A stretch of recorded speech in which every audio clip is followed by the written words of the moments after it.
Messi Messi Messi, সবখানেই যেন Messi আর Messi. Messi যেন হয়ে উঠেছেন বিশ্ব ক্রীড়াঙ্গনের আইডল। 2022 সালে কাতারের স্বপ্নের বিশ্বকাপ জিতেছিলেন লিওনেল মেসি।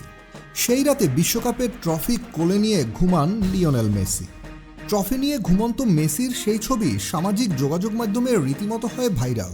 দীর্ঘ 12 বছর পর ভারত টি-20 বিশ্বকাপ জিতেও যা অনুসরণ করেছিলেন রোহিত ও বিরাটরা। ট্রফি নিয়ে স্বপ্নের ঘুম সব কিছুই যে মেসিকে অনুসরণ করেই করা বৈশ্বিক এই তারকাদের। বিরাট, রোহিত শর্মা থেকে শুরু করে বাদ যায়নি বাংলার 20 না পেরোনো যুবারাও। সাফ অনূর্ধ্ব 20 চ্যাম্পিয়নশিপ জেতার পর মেসির মতোই ট্রফি নিয়ে ঘুমের ভঙ্গিতে ছবি তোলে মিরাজুল আসিফরা। এবার সেই একই কাজ করলেন নাজমুল হোসেন শান্ত। পাকিস্তানের বিপক্ষে প্রথম টেস্ট সিরিজ জয়ের ট্রফি নিয়ে ঘুমান শান্ত।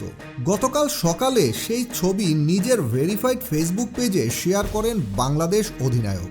ছবির ক্যাপশনে শান্ত লেখেন, শুভ সকাল।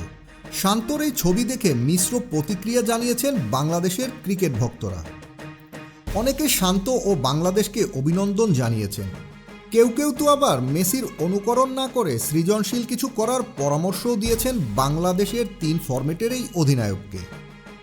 গতকাল 4 সেপ্টেম্বর শান্ত বাহিনী ট্রফি নিয়ে বিমানবন্দরে পৌঁছলে সাংবাদিকরা ট্রফি নিয়ে ঘুমানোর ছবির ব্যাপারে প্রশ্ন করেন। সংবাদ সম্মেলনে প্রশ্নটি শুনেই মুচকি হাসলেন নাজমুল হোসেন শান্ত। তারপর অবশ্য বুঝিয়ে বললেন কেন ট্রফিটি সঙ্গে নিয়ে তিনি ঘুমিয়েছিলেন। মোমেন্টটা ভালোভাবে এনজয় করার জন্যই আসলে মনে হলো যে ট্রফিটা নিয়েই ঘুমাই, তো এটাই আর কি। আর কাউকে দেখে না জিনিসটা, মেসিকে দিয়ে শুরু হয়েছিল। তবে বাংলাদেশ অধিনায়ক নাকি মেসিকে দেখে অনুপ্রাণিত না হয়ে সিরিজ জয়ের মুহূর্ত উপভোগ করতেই ট্রফিটি নিয়ে বিছানায় ঘুমিয়েছিলেন। Team sports news desk.